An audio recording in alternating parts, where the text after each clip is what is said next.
জনপ্ৰিয় অভিনেত্ৰী জানমণি খ্যাত শ্যামন্তিকা শৰ্মাৰ খবৰটো বাৰু আপোনালোকে পালেনে? হয় বন্ধুসকল, আপোনালোকে ঠিকেই শুনিছে। বিবাহপাশত আবদ্ধ হৈছে জনপ্ৰিয় অভিনেত্ৰী শ্যামন্তিকা শৰ্মা মুনীন বৰুৱা পুত্ৰ মানৱ বৰুৱাৰ সৈতে।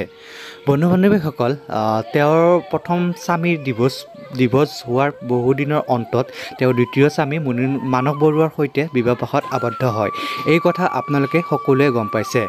আৰু জনপ্ৰিয় অভিনেত্ৰী তেওঁ যুগ্ম জীৱনৰ পাতনি মেলাৰ পিছতে তেওঁৰ পৰৱৰ্তী পৰিকল্পনা কি আপোনালোকে জানিলে নিশ্চয় ভাল পাব। গতিকে বন্ধু-বান্ধৱীসকল, পৰৱৰ্তী ভিডিঅ'টো চোৱাৰ আগতে আপোনালোকক এটা ৰিকুৱেষ্ট কৰোঁ, আপোনালোকে যদি আমাৰ চেনেলটো পোনপ্ৰথমবাৰৰ বাবে চাই আছে, প্লিজ চেনেলটো ছাবস্ক্ৰাইব কৰি কাষতে থকা বেল আইকনটো প্ৰেছ কৰি দিবলৈ একেবাৰে নাপাহৰিব।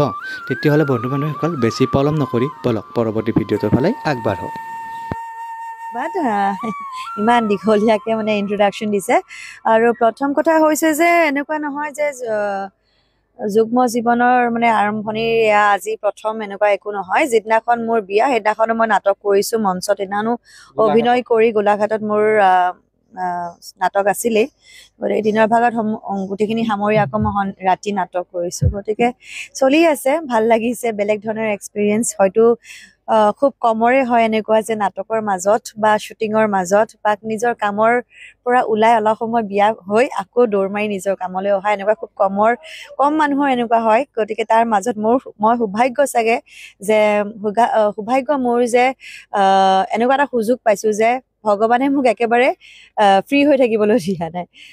কামো চলি আছে, লগতে নিজৰ পাৰ্চনেল লাইফতো এইদৰে আগবঢ়া হৈছে।